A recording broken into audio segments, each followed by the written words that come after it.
Polish black metal hails here on Rauta. Today I will tell you a little bit about a new band called Königreichssaal from Poland with their debut album called Witnessing the Dearth. This one is a digipack release by Cult of Parthenope and a really good looking one. It opens very nicely. Multifold digipack, which then again opens like this. An inverted cross, if you will, with multiple images and the lyrics right there inside for your reading pleasure.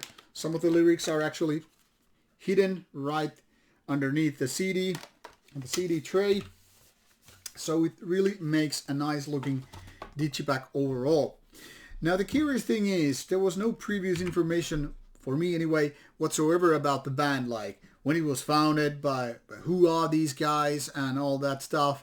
And even on Metal Archive site it doesn't say anything about when this band was formed.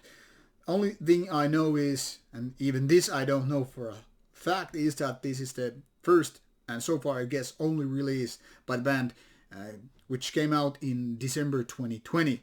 Now before we move on to the tracklist and talking about the music, it's worth taking a look on this band image, because this is rather unusual black metal image. It's like a graveyard with I don't know, guys from the Sopranos TV shows. It looks like Italian mafia or something with just corpse paints.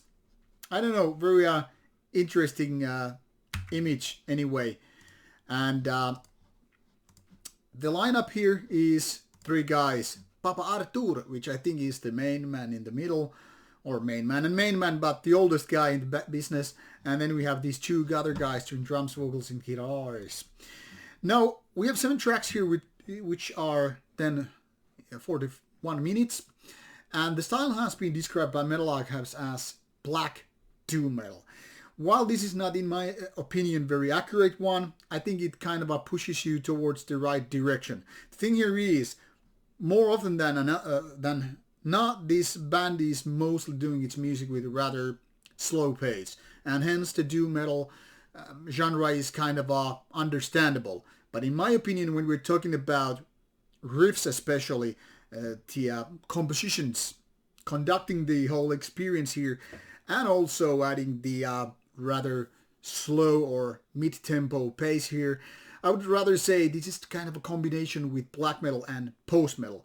This reminds me, for example, but not only limited to bands such as Russian Circles, which is a very good post-metal band, but then again with kind of a black metallic layer, which is then mostly emphasized by the riffs here, obviously, but also with this kind of raspy vocals, or more like raspy, growly vocals, because they're not exactly raspy the typical black metal way, more kind of a growlier, if you will. But not exactly death metal growly either, somewhere in between, which makes them rather, well, not unique maybe, but they're not, you know, the typical type of extreme metal vocals. Kind of a distinguishable, which in my opinion makes this more interesting.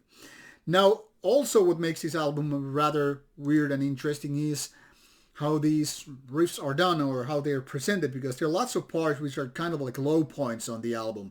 That is not very memorable, more like, you know, steadily going, but not exactly something that strikes out as like, wow, what's going on?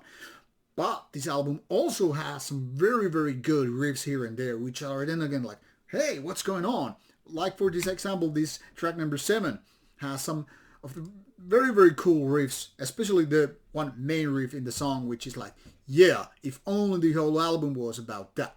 So there are definitely these high points and low points, and the rest of the album just goes in the middle, which makes this rather tough cookie to crack.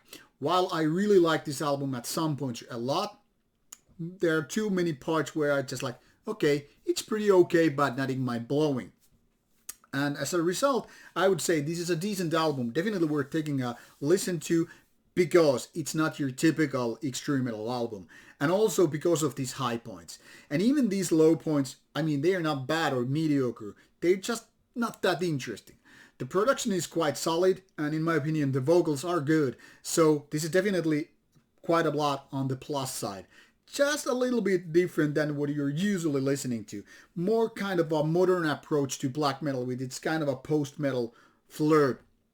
Overall, interesting release with a really, really nice looking CD package. So I urge you to give it a listen. It's definitely something that has deserved your time and attention, in my opinion anyway. Not the album of the year for 2020, but still worth giving a shot. Thank you for checking out. Take a listen, and I hope you enjoy it.